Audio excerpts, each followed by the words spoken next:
자, 이제 기출문제. 자, 51회입니다. 51회 무역규범 들어갑니다. 자, 1번 문제.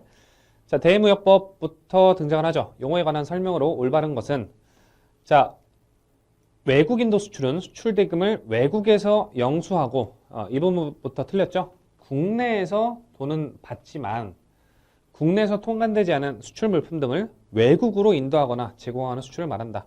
외국인도, 외국인소, 공이 돈의 지급과 수령 같은 경우는 한국에서 이루어지지만 물품의 이동은 외국에서 이루어지는 걸 얘기를 해요. 그래서 1번 틀렸고요. 2번 중개무역은 이 뒤에 내용이 틀렸는데, 중개무역은 기본적으로 제3국의 중개인이 개입해서 이루어지는 거래를 얘기해요. 지금 원상태 거래를 표현하고 있죠. 2번 같은 경우에는. 3번 중개, 여의. 중개무역은 중개무역업자가 물품을 수입 통관한 후 수입하여 수출 통관을 거쳐 최종 수입국에 수출하는 방식이다. 자, 중개무역이란 일단 보세구역 또는 보세구역의 장치 허가를 받은 장소 또는 자유무역지역 이외에 국내에 반입하지 않았으니까 통관을 진행했다라는 표현은 부적절한 거죠. 통관을 진행했다라는 표현은 부적절하다. 그래서 지금 3번도 수입 통관, 수출 통관이라는 표현을 하고 있으니까 중개무역을 잘못 설명을 한 거죠. 자, 4번. 수탁가공무역이란 원자재의 전부 또는 일부를 거래 상대방의 위탁에 의하여 수입하여 이를 가공한 후 위탁자 또는 그가 지정하는 자에게 가공물품을 수출하는 수출입을 말한다. 틀린 게 없죠. 정답은 4번이 되겠습니다. 외국인도, 외국인소, 인수 같은 경우는 특히 자주 출제가 되니까 1번에다가 체크 표시 하나 해두시고 꼼꼼하게 봐두셔야 됩니다. 자, 2번 수출입거래 총칙에 관한 설명으로 올바른 것은, 자, 정답은 3번인데, 자, 1번 물품 등의 수출입과 관련하여 대금을 받는 것은 제한이 없으나 대금의 지급은 승인을 받아야 된다. 승인을 받아야 된다. 틀렸죠? 자, 지급과 수령은 자유롭게 이루어져야 됩니다. 그래서 대금을 받는 것도 그리고 대금을 주는 것도 자유롭게 이루어져야 되는 것이고 승인이나 허가 같은 행정 규제 대상이 아니다. 자, 1번 틀렸고요. 자, 2번 수출입 실적의 확인 및 증명은 무역의 형태와 관련 없이, 자, 한국무역협회장이 하는 게 아니죠. 무역의 형태에 따라서 다 달라지죠. 외국한 은행장이 될 수도 있고 무역협회장이 될 수도 있고 전자무역 기반사업장이 될 수도 있고, 그래서 우리가 어떤 상황에 어떤 그 증명권자가 될 건지를 외우는 것도 우리가 대무역법에서 되게 중요하게 다루는 거였죠. 이번은 말도 안 되는 내용이었고. 자, 3번. 자, 수출입 공고상의 품목 관리는 수출 금지 품목 첫 번째, 그리고 수출 제한 품목, 그리고 수입 제한 품목으로 구분된다. 맞는 거죠. 그래서 요 선지로 기억을 좀 해두세요. 수출 금지와 수출 제한, 그리고 수입 제한, 이렇게 세 가지로 구분이 된다는 거. 자, 4번 무역거래자가 물품 수입 시 수출입 공고와 통합 공고 모두 해당한다면 둘 다 동시에 충족을 해야 됩니다. 그래서 여기서는 선택 하나만 충족하면 된다고 해서 4번도 틀렸고요. 정답은 3번이네요. 자, 3번 수출입 제한 물품으로서 수출입 승인 면제 사유에 해당하지 않는 것은, 자, 이거 50회 문제에서 출제된 거 그대로 또 출제가 된 것 같은데, 자, 나머지 1번, 2번, 4번 같은 경우에는 면제 사유예요. 그래서 읽어보시면 되시고, 자, 3번 외국한 거래 없이 수입하는 물품으로, 자, 과세 가격, 이 50회에서도 다뤘었던 거죠. 500만 원을 초과하는 수입 물품의 경우에는 수입 승인서 제출을 요구할 수도 있다라고 해서 이 가격 기준을 우리가 외우자고 했었죠. 그래서 그거 그대로 또 출제가 됐었네요. 그래서 가격 기준으로 이걸 초과했으니까 수입 승인서 제출을 요구할 수도 있습니다. 그래서 다시 한번 이 500만 원 체크하시고. 자, 그래서 4번 보시면 통합공고상 요건 면제 대상이 아닌 것은, 자, 해설로 바로 들어가 보시면 요건 한 품목이라도 다음 각 호에 하나에 해당하는 경우에는 이 고시가 정한 요건 및 절차를 거치지 아니하고 즉 수출입할 수 있다. 이게 뭐예요? 요건 면제해 주겠다는 뜻이죠. 자, 외화 획득용 물품, 그리고 얘는 늘 뭐 이렇게 도움을 주는 애들이고, 중개무역 애들, 외국인수 수입, 외국인도 수출, 선기용품 이렇게 돼 있어요. 자, 선지를 보시면, 자, 선용품, 중개무역, 외국인도 수출. 정답은 2번. 이렇게 되겠죠. 즉 여기에 기재되어 있지 않은 것들은 당연히 요건 면제 대상이 아니라는 거죠. 정답은 2번입니다. 그래서 이 3번 해설은 무시하시고요. 여기에 있는 애들, 특히 외화 획득용 원료 기재, 그리고 중개무역, 외국인수, 외국인도, 선기용품 같은 경우에는 요건 면제 대상이 될 수도 있다. 요건이 있더라도 그래서 좀 완화시켜 줄 수 있는 애들이다. 그래서 1호부터 4, 5까지인데 1호, 2호를 좀 중점적으로 체크를 해두세요. 자, 5번. 거래 상황이 다음과 같을 경우 대무역법규상 수출 실적 인정 금액으로 올바른 것은 자, 위탁 가공 무역이네요. 보시면 위탁 가공 무역의 경우에는 수출 금액, 수출 실적 인정액이 뭐예요? 판매액에서 원자재 수출 금액도 빼주고 거기에 이제 들어가는 노무, 가공임 이런 것들도 빼줘야 진짜 실질적인 수출 실적으로 인정을 할 수가 있다는 거죠. 즉 판매액에서 판매액 얼마? 3만 원. 그래서 원자재 수출 금액 얼마? 1만 원. 그냥 그대로 가공이 얼마? 5천 원. 이렇게 빼주면 15,000원이 실질적으로 잡히는 3만 원이 아니라 거기서 두 개를 이제 빼주고 잡히는 금액이 진정한 수출 실적 금액으로 인정 금액으로 볼 수가 있다는 거죠. 정답은 2번이었습니다. 자, 대무역 법령에서 규정하고 있는 외화 획득의 범위에 해당하지 않는 것은 자, 1번, 2번, 3번은 당연히 체크할 수 있는 거죠. 수출, 용역 및 건설의 해외 진출, 그리고 물품 등의 매도, 주한 국제 연합권 등에 대한 그 다음에 무역거래자가 한국의 수출업자로부터 수수료를 받고 행한 수출할선 한국의 수출업자로부터 수수료를 받았으면 이게 외화겠어요? 원화겠어요? 원화를 받았겠지. 원화 획득은 별 도움이 안 된다니까. 그래서 외국의 수입업자로부터 수수료를 받고 행한 수출할선 이 수입업자는 돈을 외화로 주겠지. 그러니까 외화를 벌어들이는 거에 좀 초점을 맞춰서 보면 4번이 틀렸다는 걸 알 수 있습니다. 한국의 수출업자가 아니라 외국의 수입업자로부터 수수료를 받아야 됩니다. 정답은 4번. 자, 자율준수 무역거래자에 대한 설명으로 잘못된 것은 1번. 자, 전략물자 등을 제3국에서 다른 제3국으로 매매에 따른 중개 허가를 받은 경우 중개 업무도 가능하죠. 뭐 막고 있는 건 없습니다.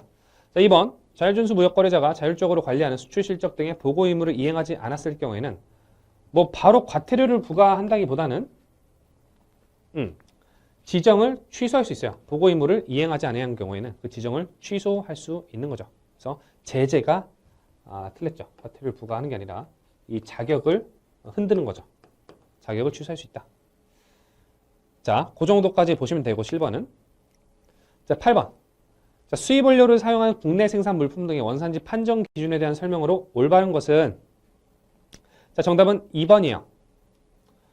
자, 1번. 원산지 표시 대상 물품 중 국내 수입 후 통풍, 건조, 냉동, 냉장 등 단순한 가공 활동을 거치는 건 원산지 지위를 부여해 주나요? 보통 부여를 해주지 않죠. 우리나라를 원산지로 하는 물품으로 안 본다. 원산지 지위가 부여가 안 됩니다. 단순 가공 활동을 거친 것들은 1번 틀렸고요.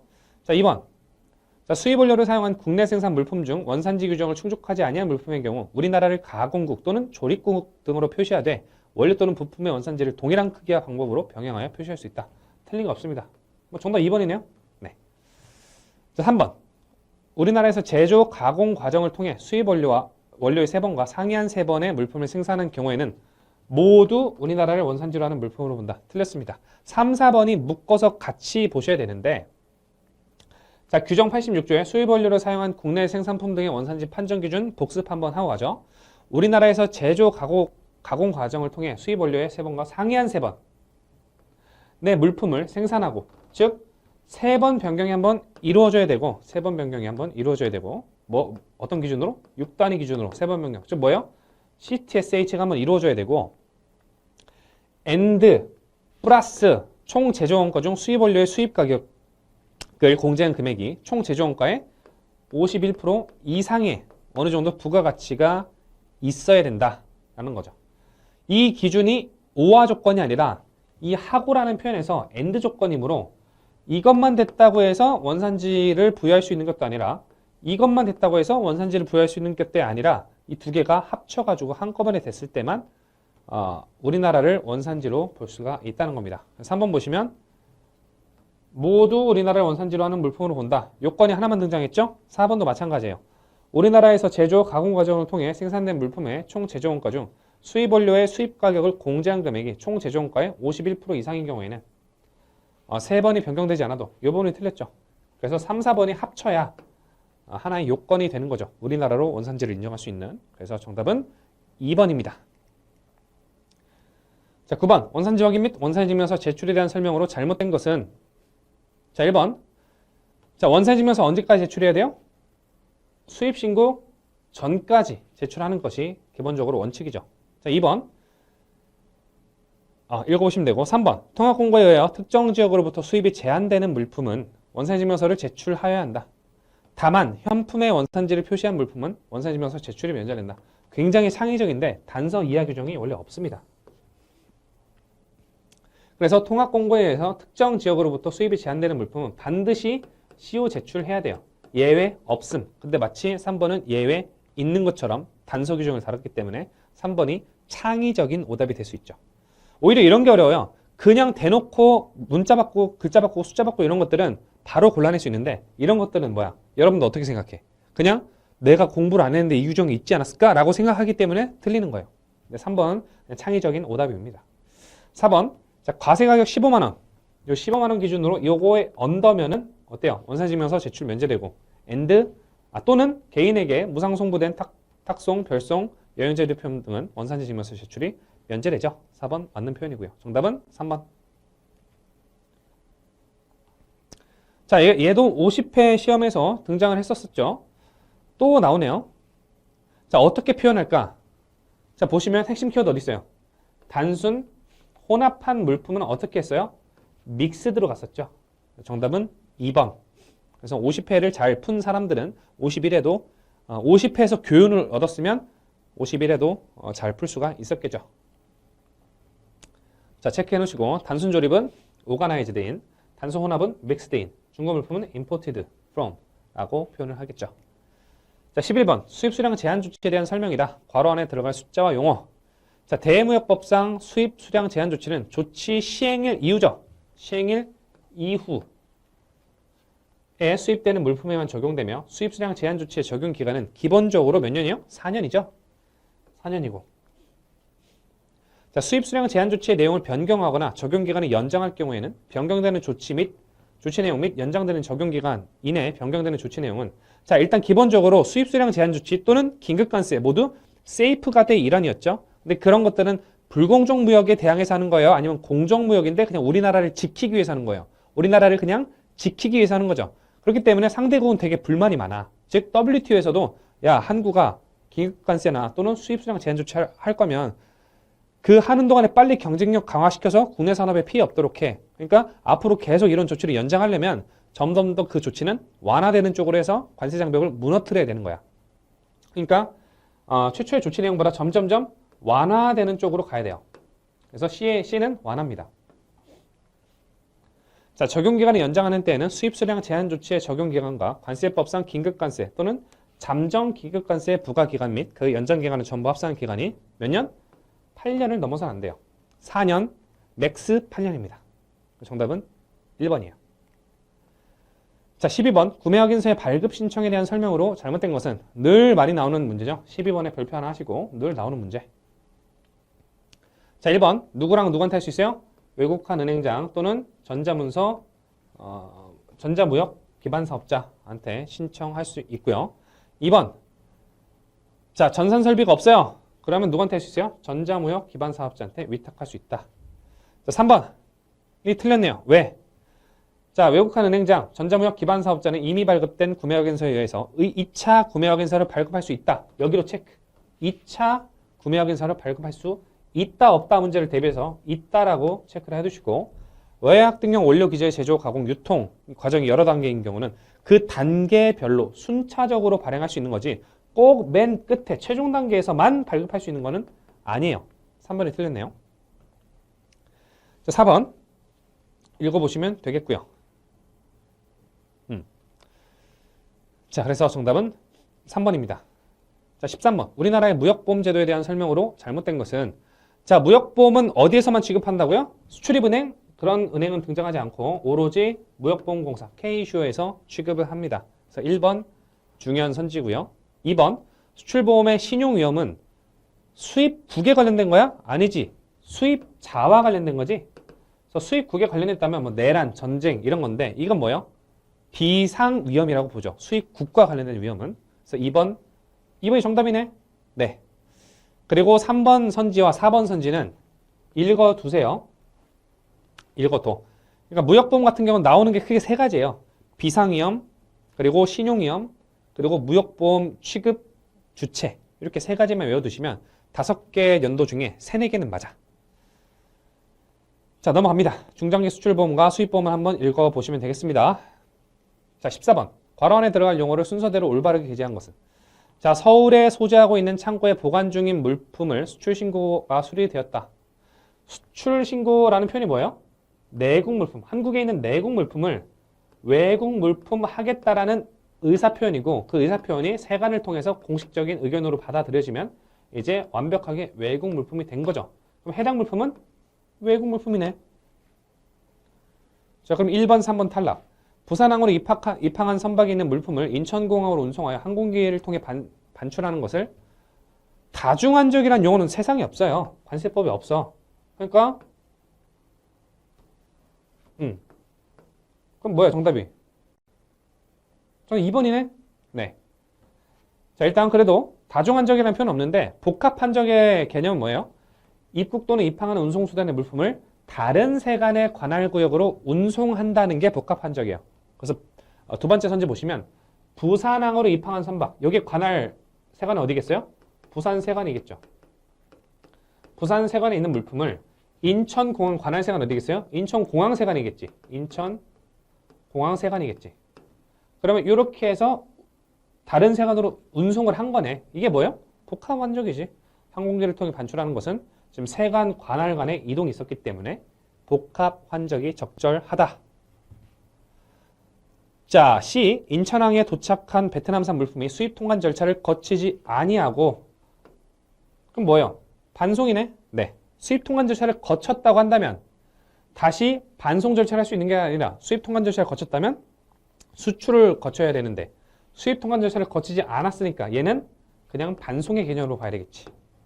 정답은 2번이네. 자, 15번. 자, 과세물건의 수량과 관세율을 올바르게 짝지은 것은? 자, 과세물건의 수량. 이걸 확정하려면 어떻게 해야 돼요? 과세물건의 확정 시기를 체크를 해야 되고, 관세율도 뭐예요? 적용 법령 시기. 둘 다 과세물건 확정 시기라든가 적용 법령 시기라든가 원칙은 뭐예요? 수입 신고 당시를 적용하는 거죠. 자, 그럼 수입 신고는 언제 했어? 뭐 도착, 분실 많이 표현됐는데 수입 신고 언제 했어요? 1월 5일에 신고를 했네. 그럼 이때 얼마만큼 가지고 있을까? 쭉 보면 되지. 10,000개 수입했는데 10개는 잊어버렸네. 그럼 9,990개 남고 해가 바뀌었네. 관세율이 변경됐고 그냥 9,990개 가지고 있는 상태에서 수입 신고를 했네. 그럼 뭐야? 9,990개가 과세 물건이 되겠죠. 그래서 1번, 4번 탈락. 관세율은 어때요? 수입 신고할 당시의 관세율이니까 2021년 8%고 2022년은 6%고 지금 언제야? 2022년. 그럼 6%네. 너무 쉽다. 9,990 and 6%. 정답은 3번이네요. 이거 50회 문제랑 거의 유사하죠? 네. 자, 16번. 관세 및 내구세 산출 및 부과와 관련된 내용으로 잘못된 것은? 자, 1번. 관세 부과 시 적용하는 과세 환율은 수입 신고한 날이 속하는 주에 전주 동그라미 기준 환율 또는 제정 환율을 평균하여 관세청정이 정한 율로 하며 해당 주에는 동일한 과세 환율이 적용된다. 네, 틀린 거 없고요. 전주만 체크하시면 되고. 자, 2번. 수입 시 부과되는 부가가치세 과세 가격에는 관세 과세 가격에 납부해야 할 관세 및 기타 내국세액이 포함된다. 그래서 사실은 부가가치세 계산할 때 관세 과세 가격 플러스 관세가 들어가서 웃기게도 관세에도 부가세가 붙어. 세금에 또 세금이 붙는 거야. 이거 사실 일견에서는 학자들은 아니 세금에 또 세금이 붙는 게 어딨냐 이중과세 아니냐 라고 표현하는데 일단 우리나라는 그렇게 하고 있어요. 관세에도 부가세가 붙어. 참 웃긴 거지. 자, 3번 세관장은 납부해야 되는 세액이 10,000원 미만 10,000원 체크 이를 징수하지 아니한다.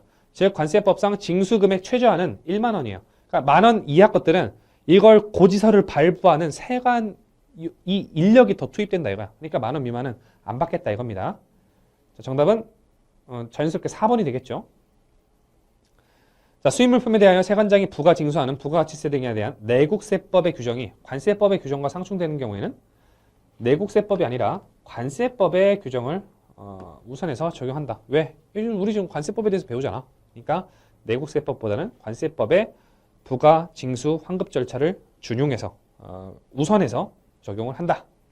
정답은 4번이 잘못됐네요. 자, 17번. 관세 법령상 관세 납부에 관한 내용으로 올바른 것을 모두 고른 것은?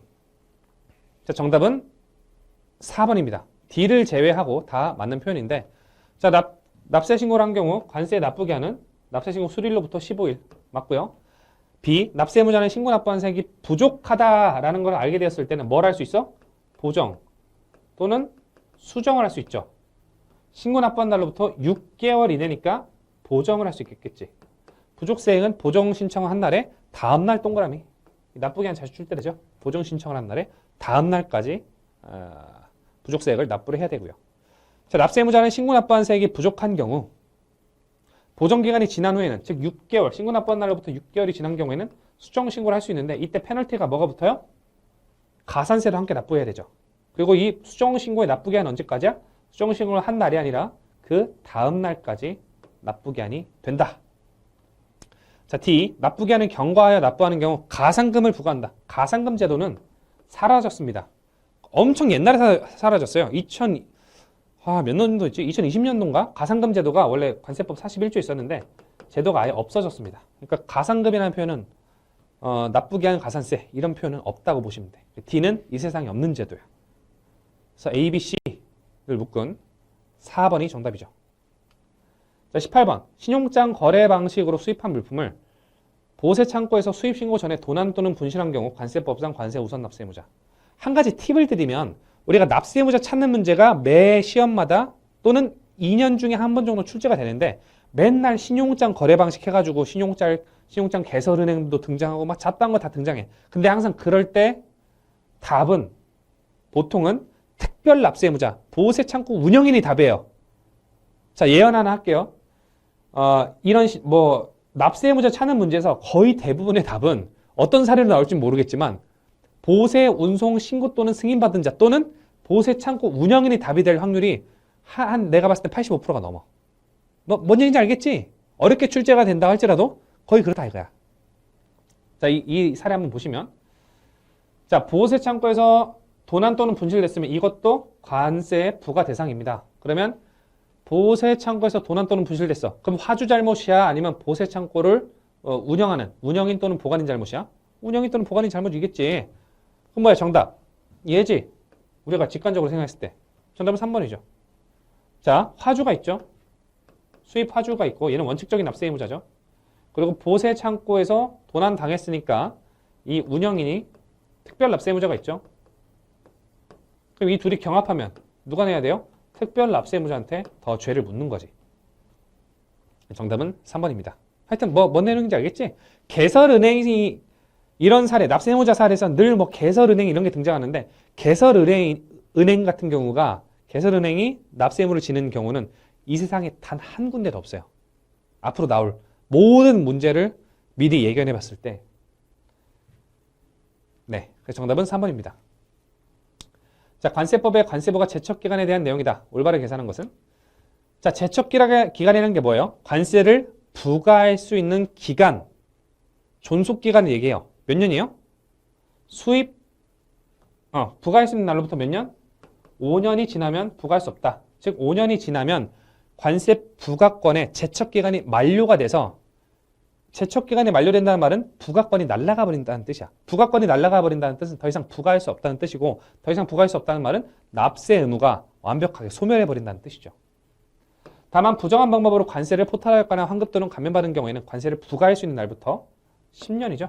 좀 쉽게 출제가 됐네요. 어렵게 출제하려면 이 부과할 수 있는 날, 즉 기산일이 언제냐, 이게 등장을 하죠. 보통 언제요? 과세물건 확정식의 다음 날, 즉 수입 신고한 날의 다음 날, 즉 다음 날이 잘 적혀 있는 걸 보는 게 이 기산일 문제의 핵심이었죠. 자, 20번. 거래 가격을 기초로 과세 가격을 결정하는 방법의 적용 대상 물품은 우리나라에 수출하기 위하여 판매되는 물품이다. 이 요건을 충족하고 있어야 1방법을 적용할 수 있다는 얘기인데, 다음 중 우리나라에 수출하기 위하여 판매되는 물품이 아닌 것으로 기재된 것은? 자, 해설로 우리가 복습을 한번 해봅시다. 자, 일단 1방법이 뭐였어요? 거래 가격을, 나랑 이 수출자가 거래한 그 가격을 기초로 그걸 인정하고 그거 가격을 기초로 과세 가격을 결정하는 방법이었는데, 그게 입증이 되려면 우리나라에 수출하기 위하여 판매되는 물품이라는 요건이 충족이 돼야 돼. 근데 그 물품에는 다음 각호의 물품은 포함하지 않는데, 그럼 1호부터 7호까지는 우리나라에 수출하기 위하여 판매되는 물품으로 보는 거야, 안 보는 거야? 안 보는 거야. 그렇게 안 본다면 일방법을 적용할 수가 있어, 없어? 없어. 라고 우리가 해석은 할 수 있어야 돼요. 일단 물어본 건 단순하게 여기에 해당되느냐를 물어봤어요.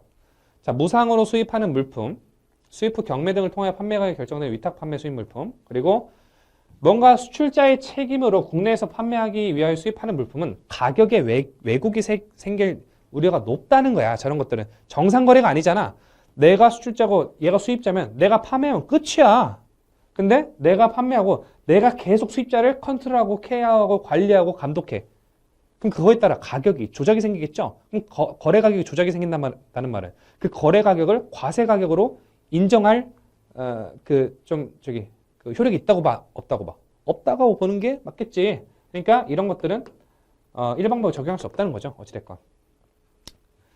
자, 보면 커피 머신의 견본을 무상 수입하였다. 이거는 우리나라에 수출하기 위하여 판매되는, 판매라는 요건이 부적합하다는 거야. 무상 수출, 무상 수입 이런 것들은. 그래서 아니고. 자, B. 미국의 B사의 책임으로 국내에서 판매하기 위하여 해당 물품을 수입하였다. 즉 수출자의 책임으로 수입하는 경우, 이것도 우리나라에 수출하기 위하여 판매된 물품으로 보기 어려운 것들이죠. 정답 A, B네? 네. 나머지 애들은 정상 그냥 판매라는 거예요. 그래서 얘네들은 일방법 적용 가능하다는 거야. 결론적으로. 얘네들은 우리나라에 수출하기 위하여 판매되는 물품으로 볼 수가 없기 때문에 일방법 적용 불가. 즉 거래 가격을 인정 안 하는 거고, 얘는 거래 가격을 인정을 한다는 뜻이에요. 하여튼 뭐 관세평가 나오면 어지럽다 이거야. 그죠? 자, 좀 쉬었다가 21번은 좀 쉬었다가 이어서 진행하도록 하겠습니다.